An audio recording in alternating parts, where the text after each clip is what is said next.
Abonnez-vous. Congo Esengo TV. Congo Esengo Nalelio.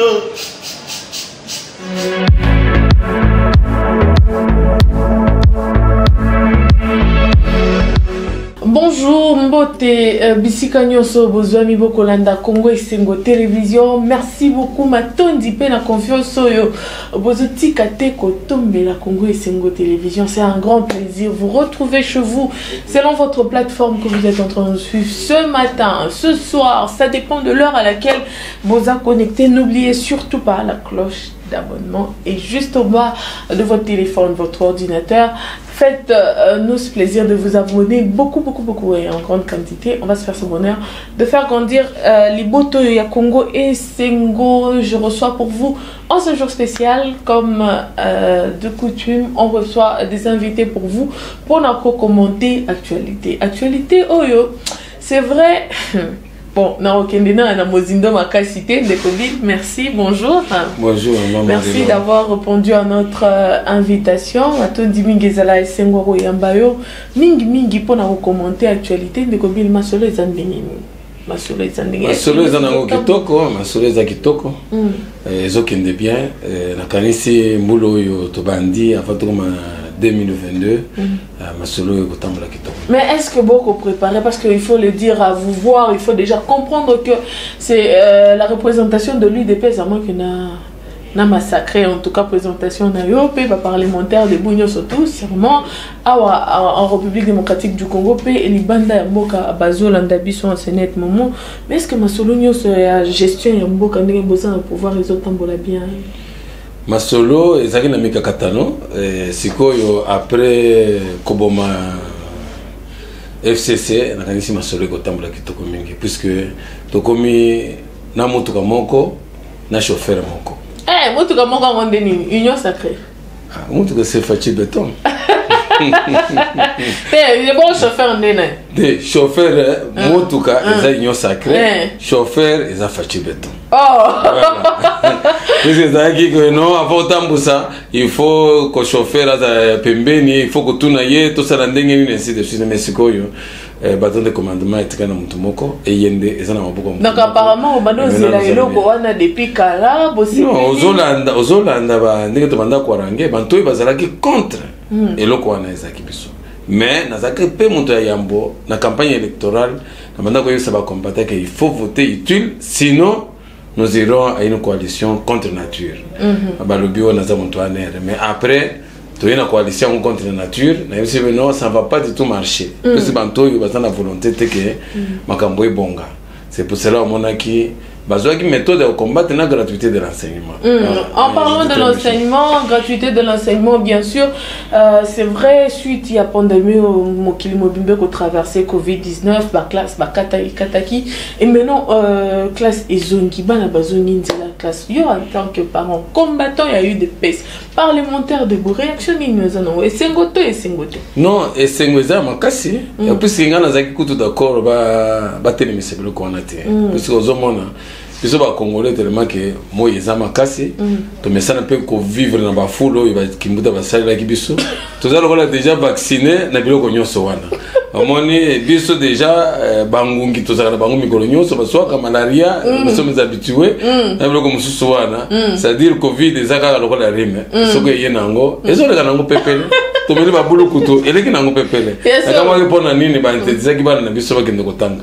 Donc il fallait batika bango classé Koba, token dans la bon, de toutes les façons, ce n'est pas trop tard, parce que le calendrier peut être bibliothèque. Donc ça se modifie et puis par contre quoi adapter selon circonstances. Oui, on doit tirer dans les belge, donc tu peux changer on peut tirer le belanding on oui, nous évoluons tout ça oui. Mais les copies les années qui rentrent il y a classe batebele baiki bazo kanisa keza parce que ndeko fayu le bima qui a lobby ce qui bokangi classe boy, c'est-à-dire qu'à venir mbokeza ils assuré so il bokangi classe et singeli pour la bana bazonga classe.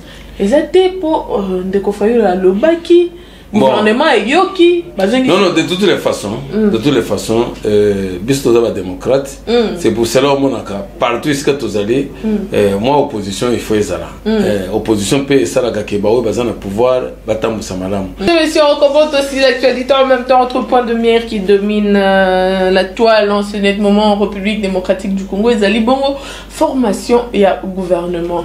C'est vrai, après nomination et à premier ministre et signer la consultation et ça les après d'abord formation et union sacrée bah nommé premier ministre sikoyo tozo zela gouvernement et bima. Est-ce que kobima ka 65 personnes otoyebaki?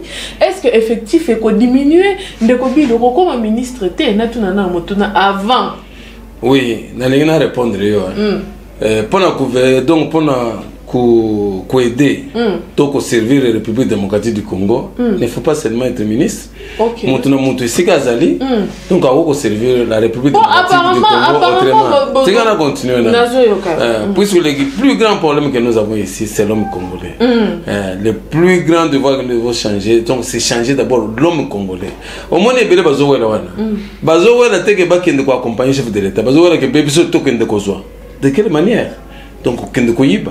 De copier non ou pas azo kende po asala ba réforme ya solo changement ya solo kota t'orienter ce qui est dû au trésor public pour kota dans trésor public pour président au moyen ya faire face na ba paiement ba fonctionnaire ya faire face na banzela na biloko mosusu mais belé bazo kende wana bandi valeur baza partout si tout peut na UDPS bazali est-ce que ganga boyo organiser ganga non changement ezaye or antivaleur mususu est-ce que ndeko sama ndenge azui primature boya zozo apenza temps ya ko étudier ba biloko nyoso wana parce que yo moko uti ko évoquer awa ba antivaleur au sein de l'UDPS, c'est-à-dire qu'il y a quelque chose qui cloche.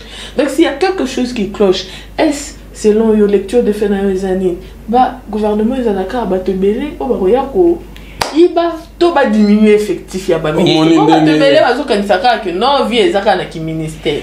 Non, donc vie ezaka na ministère té. Et d'ailleurs eza bango kutu ba kotamisa mboko té. Omoni par exemple le président a salé la structure rebelle, a restauré justice et puis a créé APLC, Agence de la prévention et la lutte contre la corruption. Biloko wana et accompagner bien le gouvernement pour toi arriver à boucher makambo belé token de l'avant. Mais malheureusement, c'est comme une lettre morte. Déjà on peut il y a agence sango ba problème na ba problème to comprendre tes corruption. Non, juste problème ouais. Azan problème té. Azan problème té, mais seulement nazomona on dirait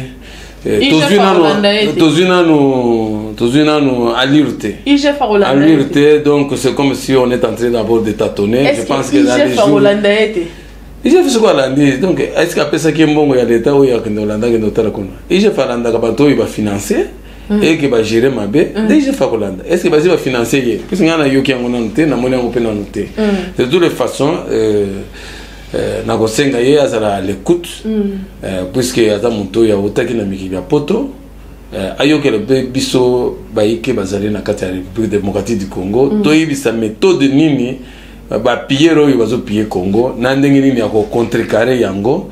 À ce moment-là nous pouvons faire quelque chose de sensationnel. Et puis, tu vas travailler pour les canaux dans le ministère. Ah, il y a solo. Donc voilà, alors, en même temps, toujours un dossier à ministère où Ndekobil n'a évité ce qui peut éclairer lanterne parce que Motuna est Outeli, bon, et pas Bandeko Bazolanda Bisso. Est-ce que SG a comme un ministre? CG CG, oui, Abino. A comme un ministre. Bon. Quand tu as sécurité, ils ont renforcé. Mais Babaki, si tu as sécurité. Ah, sécurité, ça va mais de toutes les façons, pour Nangaï, ce qu'on va proposer au ministère de l'Intérieur, je veux aussi lui demander d'accepter tout l'intérieur. Puisque dans les hommes qui non, oui. Dans les jours à venir, il faut tout ça la réforme. Tout le monde a saigné. Donc tout ça, le ministère de l'Intérieur va organiser l'élection. Comme ça, ceux qui ont vu l'intérieur, bien sûr, mais avec notre concours, il va s'en sortir.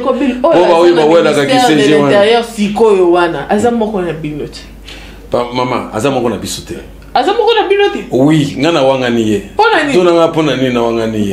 Na wangani puisque on sent pas qu'il est le nôtre.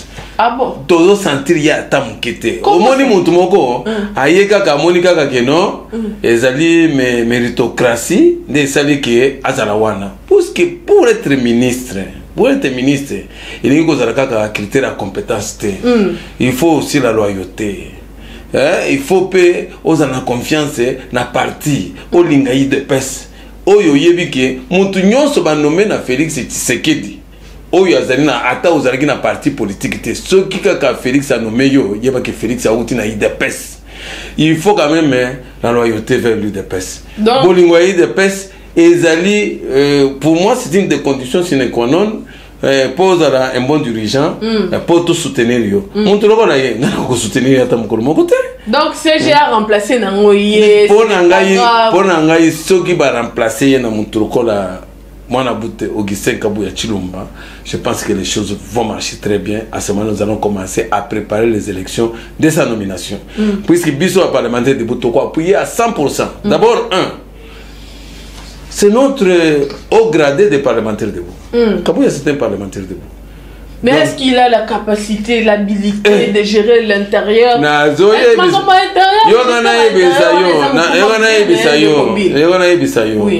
La capacité de quelqu'un, c'est quand il parle, il est suivi. Omoni, Kabouya, Chilumba, Aga Kanaset, Aza n'a pas capacité possible. Et à Kolobake, ce qui est à l'intérieur, au moins il ordre de côté. Puisque le pouvoir, donc, comment dire, le charisme, donc, Babota Makanango, Oya Kologawa Nezate. Mais par exemple, il vient Gangonde, on ne le sent pas. On ne le sent pas. Même au sein du parti, on ne le sent pas. Ah bon? Donc, on ne se retrouve pas dans lui. Wana Penza, Ezaki Lokola vraiment. Donc, bafinga kibiso. Na reçu qui s'en a monté na sou quand de Bill poto sou qui c'est moi entretien autozana bangu. Est-ce que il y a de quoi garder espoir pour 2023, oui ou non? Non, il y a l'espoir. Il y a l'espoir pour garder 2023 puisque sur tous les plans non non élection sociale et population. Donc mois d'avril dans le mois d'avril Maïkoningana vraiment, puisque mois de mars, m'a investi le gouvernement, tant que Fanda, tu n'as pas tous les moyens. Donc, toi, activer par service nyonso, de façon que qu'ensemble, la fonction publique sentir que non, ouragan et côté. Donc, fruit mire ou non mire devant l'ouragan, au tomber. Surtout, il y a Copola. Yangonde omelagate kaka mupepe amuke déjà ngomoko ebande. C'est pas bafouille net bafouille à Rolande banani o. Ce sont des tournaires de deniers publics. Ba oui bazana usage de faux. Ba oui bazo ça la des faux documents à caractère officiel. Voilà le fléau qui gangrène toute l'administration publique et qui bloque les actions gouvernementales. Des agents fictifs. Des agents fictifs. Nde wana na lobaki bazo ba combattre la gratuité de l'enseignement. C'est que ba konga il faut pas kangaye. Il faut pas gagner. À signer, arrêter. Moi, je prends l'exemple de ma province. À signer, arrêter. Il y a 35 écoles fictives. Inspecteur à ses copains. À la prison. Donc, prophète. À la prison. Baza ebele baza ceux qui 5 mobile baza na prison ba musu ndenge toroba boy ba musu baza na katanga ba musu ba parangani baza ya kokima baza kokima kanisa kaka que non enseignant banda ko toucher ce combien ba 350 000 donc tous au kaka 6 enseignants plus directeur ça fait 7 sans compter ba huissier ça la kaka tous au kaka globalement fois 350 000. Donc, ils ont combien? C'est beaucoup d'argent. C'est quoi fois 35 écoles fictives? Fois 35 écoles effectives. Donc, voilà comment est-ce qu'ils ont combattu cette gratuité de l'enseignement. Et ce qu'on a battu, on a été là dans un mouton signé qui a arrêté. Yes, solo. Maintenant, Dimingine de Kobin Mayombo, merci d'être venu en tout cas à Congo et Sengo Télévision. Je crois que ça ne va pas être la dernière fois. On a évité un dernier mot que vous placez, comme ça on va arrêter. Oui, maman Marie-Laure.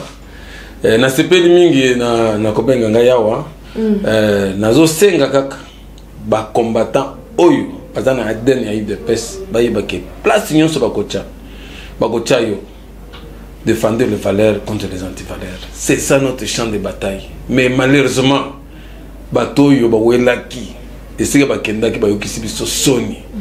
Donc basali biloko mabe on dirait bakendaki ko copier ba kabiliste. Donc usage de faux na kati, détournement na kati, ainsi de suite. Vraiment pour nangai basala pe alternance. Bawe bakendaki babimanano bakotisa pe ba mususu. Maerere ya ba mususu eko servir pe ba mususu baike basala bien. Et que nazo sala appel na ba combattants UDPS, ayez vos apaisements. Pour aider le Congo, ce n'est pas seulement être ministre. Si on vous donne, on vous nomme, bravo. Si on ne vous nomme pas, tenons bon, continuons avec la lutte et que 2023 doit se préparer, tout gagner donc la majorité parlementaire pour tout diriger Congo et Bissomoko UDPS. Puisque Moussou Sebele au Moniwana, Baza Bantou Yenge, Baza n'a pas perdu, Bayembanga dans Félix Azui, mais ma quelle est belé. Babandi connaît le chômage et Kakasikoy. Mais Baza n'a qu'à 18 ans, Baléli en côté. En passant, je salue mon secrétaire général Augustin Kabouya Chilumba. Oyo nazwaka lokola référence politique nangai. Et je salue Jean-Marc Kabound, le premier combattant. Pour nangai, pour la combativité. C'est pour cela mon taux a initié un mandat spécial. Donc à ça qui inspiré. Sinon, mais le parti est Koufaki. Ceux qui vont le baguer à Makamona Bangati, on verra wana. Mais le passé va te dire que les partis atana Mourangia Tembo. Ok, quand va beto Tembo, moko ya mi bali ya misato bandi bilo balobo. Dans ma cheval. Dans ma cheval est un problème. Mais nous pourquoi musangal comme moi cheval. Maman. Donc, pourquoi nous sommes na éviter Congo et Sengo, toki de paix côté ou à la paix, toki mata cheval. Attends le kingakat. Cheval les ali. Donc si ko yo bino bozomo na on dirait moi si ko au monde nega salaki asali bango. Batindike na mai. Akelo ko la za mettre nageur, anaja se sauver na yabimi. Aya kangi bango liboki siko. Allez, toki de biso nyoso pas atindiki bango. Bango ba koyi kuna. Donc ba loka ba sauvetage. Yesiko yo voilà. En tout cas, je suis très content d'être avec vous. Ça ne sera pas la dernière fois. On va continuer à être avec vous. Ça me fait plaisir d'être avec Congo et Sengo. Merci beaucoup. C'était là Ndekonabiso, Tomesana Ndekobin. J'espère que ça ne va pas être la dernière fois. Nous sommes arrivés à la fin de ces instants. Mesdames et messieurs, n'oubliez surtout pas trop d'abonnements, vous partagez. On va se faire ce bonheur. En tout cas, il y a Coco Lissalibota, il y a Congo et Sengo Télévision pour Bissona Binezalali Kampubongo. Il y a Abo Lingo. Portez-vous bien. Au revoir.